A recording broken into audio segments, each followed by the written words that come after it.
A North Korean state security lieutenant general suddenly disappeared. A high-ranking officer with 3 stars, one of Kim Jong-un's closest aides. He lived on a lower floor of a high-ranking apartment in Pyongyang, enjoying a luxurious life, but one day he decided to defect, abandoning everything. The reason was shocking. His best friend of 30 years was arrested and dragged to a prison camp. And what he witnessed there was hell itself. Electric torture, 24-hour brainwashing, and the emaciated, withered appearance of his friend. Moreover, his own son made a dangerous statement at school, and was on the verge of being reported to the State Security Department. Despite being a high-ranking official within an ironclad surveillance system, he successfully escaped with his entire family. How did he pass through checkpoints and border guards? And why was he shocked just 5 seconds after arriving in South Korea? Hello, I am Kim Min-ho, who defected to South Korea 3 years ago. I was a major general in North Korea's State Security Department, holding the rank of 3 stars. In North Korea, 3 stars mean everyone on the street bows their head when you pass by. I reached this position in my early 50s. Through what I believed was loyalty and capability. I lived on the 3rd floor of a high-ranking apartment in Pyongyang, with my wife and 2 children.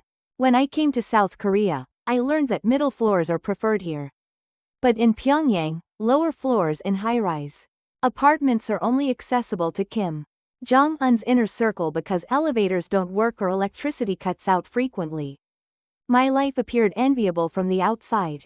However, behind that glamorous facade, I faced dark truths every day. Working at state security, I handled countless secrets, monitoring citizens' private lives and rooting out threats to the regime. Back then, I believed it was for the country. I had a close friend, Lee Sang-hoon, a lieutenant general in the Korean People's Army. We met as classmates at Pyongyang Military Academy, and maintained our friendship for over 30 years. We were so close we knew where everything was in each other's homes. One day, he made a shocking confession. Min-ho, I've been secretly listening to foreign broadcasts. I was stunned. Are you crazy? Do you know how dangerous that is? But he continued, everything we've believed might be a lie. The suffering of our people. The real world, it's all so different from what we know. His words disturbed me. Part of me wanted to acknowledge he was right. But I feared my entire life would crumble. That night, I couldn't sleep. His words echoed in my mind, and gradually, I began questioning whether our work in this system were truly right. Walking through Pyongyang streets one day, I observed the residents carefully. Though they appeared peaceful on the surface, I could read anxiety and fear in their eyes. That's when I realized we were all trapped in a giant prison. Once, I attended Kim Jong-un's birthday party. Due to my position as Major General of State Security, what I witnessed was almost unbelievable. Hundreds of millions of dollars worth of luxury goods, exotic foods flown in from abroad, all gathered in one place. On one side of the party hall, pleasure squad members performed in revealing clothes, while on the other side, premium champagne flowed like water. Yet the contrast was stark. The bodyguards' rigid expressions and tense atmosphere behind all that glamour. I could read exhaustion and fear in their eyes. Due to Kim Jong-un's unpredictable temperament, they had to maintain constant vigilance, never knowing what might happen. That night, returning home to see my wife and son, I wondered if this country could ever change. But I couldn't say anything. One wrong word could endanger our entire family. My duty was to monitor citizens who criticized the regime, who listened to foreign broadcasts, who made illegal trades at the market. Once labeled an enemy, that person and their entire family would be dragged to camps. It was a system punishing 3 generations. I was the one enforcing that system. Initially, I believed it was for the nation. But after conversations with Sang-hoon, everything began looking different. That morning seemed ordinary until the phone rang.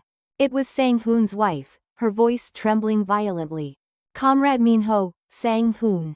He's been taken away. My heart stopped. I rushed to the office immediately, my mind blank. I used my position to gather information everywhere. But the answers were all the same: it's the party's order. Don't ask further. For days, I couldn't sleep properly. Despite my high position and efforts, once someone was labeled an enemy, There was no way to escape. That reality hit me hard. Finally, I mustered courage to request his release to my superiors. He's served the nation loyally for years. There must be a misunderstanding. But the response was cold. Comrade Kim Min-ho, you should be careful too. I know you're close, but getting more involved in your friend's case could raise suspicions about you. Cold sweat ran down my body. This was the true face of our world, where anyone could be discarded and betrayed at any moment. Days later, I heard that not only Sang-hoon, but his entire family, even the children, had been taken. Sang-hoon's children were close friends with my son Min-sok. What crime did they commit? My heart was tearing apart. One night, I secretly visited Sang-hoon's house. It was already ransacked and empty. A family photo lay on the floor. As I picked it up, tears poured out uncontrollably. That moment, I made a decision somehow. I would save Sang-hoon and reveal the truth about this wrong system. After days of deliberation, an idea came to me: use my position to visit the camp where Sang-hoon was held. Hello, I am Choi Yun-woo. Until a year ago, I was the first deputy director of the Workers' Party Organization and Guidance Department, one of Kim Jong-un's closest aides. But now I'm starting a new life in South Korea. 5 years ago, at 50, I was appointed to this critical position.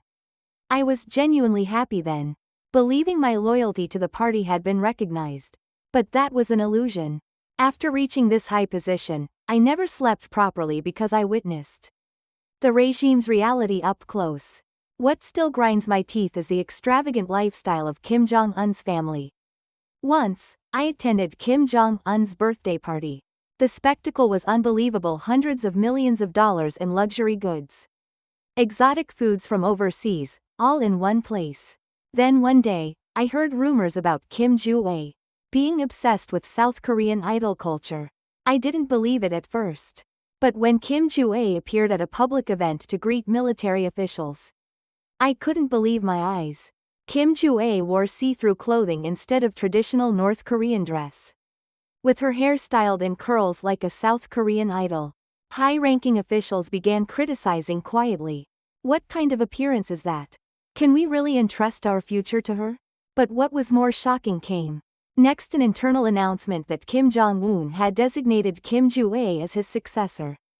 That day, I was at party central headquarters, when an emergency meeting was suddenly called. Kim Jong-un spoke. Comrades, today, I introduce our nation's future, my daughter, Kim Joo-ae.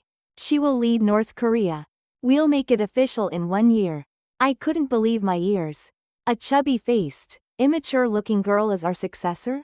It was unbelievable. Days later, the party headquarters atmosphere was tense. Outwardly, no one expressed dissatisfaction, but whispered complaints echoed in corridor corners and restrooms. Then one day, I saw Kim Yo-jong approaching Kim Jong-un with an angry expression. Following out of curiosity, I overheard her firm voice: "Brother, this is wrong. Joo-ae is still young. Look at her behavior. She's influenced by South Korean culture. Have you thought about what will happen to our country if we make her successor?" Kim Jong-un's voice rose. "Yo-jong, what are you saying? Joo-ae is my daughter. Brother, please think rationally. Can't we consider someone else instead of Joo-ae? For example, me?" Kim Jong-un's voice grew even louder. "What? You want to be successor? Yo-jong, you've lost your mind."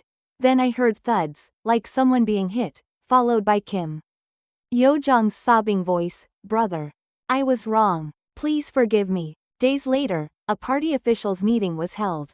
Kim Jong-un glared at Kim Yo-jong. Deputy Director Kim Yo-jong, I hear you have something to say about our Joo-ae? Despite having been beaten by Kim Jong-un, she answered confidently. Kim Jong-un called Kim Joo-ae in. "Joo-ae, come here. Listen to what your aunt thinks of you." Kim Joo-ae entered with an arrogant expression, wearing tight black clothing, a short skirt, hair curled in thick waves, and sparkling nail polish. "What? Did Aunt badmouth me again?" she said, pouting. Kim Yo-jong sighed. "Aunt thinks you still have much to learn. Born of noble blood, you should respect our traditions and love the people." "Oh, really annoying. Why does Aunt always do this? Kim Ju-ae's eyes rolled as she continued. Kim Jong-un laughed heartily. See, everyone? This is the voice of the new era. Kim Yo-jong shook her head in disbelief. But Kim Jong-un waved his hand dismissively. The officials in the room couldn't say a word, only rolling their eyes before ending the meeting. It was a dangerous attempt, but I had no other choice. I immediately began preparations to get permission to visit the camp. Fortunately, the permission came through. Standing at the camp entrance, chills ran through my body. Rusty barbed wire with ominous crows flying above, gray concrete walls like a giant tomb. Major General Kim Min-ho of State Security. Here for facility inspection. Inside, a pungent stench hit me: rotting food, sewage, and above all, the smell of despair. The guide mechanically explained, "This is the work area. Prisoners work 16 hours a day." Through the window, I saw people reduced to skin and bones, groaning under whips. Their eyes held no life. Passing through corridors, I saw faces through narrow cell bars, once human, now like breathing corpses. Then we reached the special zone, underground. When the first room opened, ear-splitting screams echoed. "Our advanced brainwashing technology," the guide said calmly while my heart pounded wildly. The next room had electric torture in progress. The victim was a former high-ranking official I had seen before. Then came a room that still brings tears: children imprisoned. Emaciated limbs, terror-filled eyes. These are traitors' children, paying for their parents' crimes. Then, I locked eyes with a prisoner. My heart stopped. It was Sang-hoon. His once robust figure was gone, replaced by a skeletal, pitiful form. "Min-ho, you came all this way." His voice sounded like a deflated balloon. "You must know the truth of this place. Tell the world. Please end this hell." Leaving the camp, my steps were heavy. The screams of prisoners, the smell of despair, Sang-hoon's pitiful image haunted me. That night, something terrible nearly happened. Returning home, my wife's expression was grave. Min-sok. He nearly got into big trouble. Today at school, he questioned the regime during class. The teacher scolded him harshly and threatened to report him to state security. Electric chills ran through my body. This incident strengthened my resolve to defect even more. We left quietly at dawn. Walking through Pyongyang's night streets, thinking this might be the last time, my heart ached, but we couldn't look back. When we reached the Tumen River, I took a deep breath. This is it. Just cross this river. We crossed in the darkness. The water was freezing and the current strong. My son trembled, holding back tears. "Hang in there, son. Soon we'll be in the land of freedom." After an hour of struggle, we finally stepped onto Chinese soil. But this was just the beginning. Life on the run in China was terrible: constant fear, fleeing from police, sometimes hiding in truck cargo holds. After a month, we reached Laos. The journey from Laos to Thailand required crossing jungles, threats from snakes and insects, endless humidity. "Honey, I can't walk anymore," my wife said, collapsing.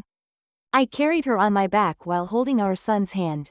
"Just a bit more. We will survive." Choi Yun-woo. After witnessing Kim Ju-ae's extravagance and arrogance, I couldn't take it anymore. One day, I accidentally overheard a private conversation between Ri Sol-ju and Kim Ju-ae. "Mom, I want new clothes. Dior released something new." "Okay, how much do you need?"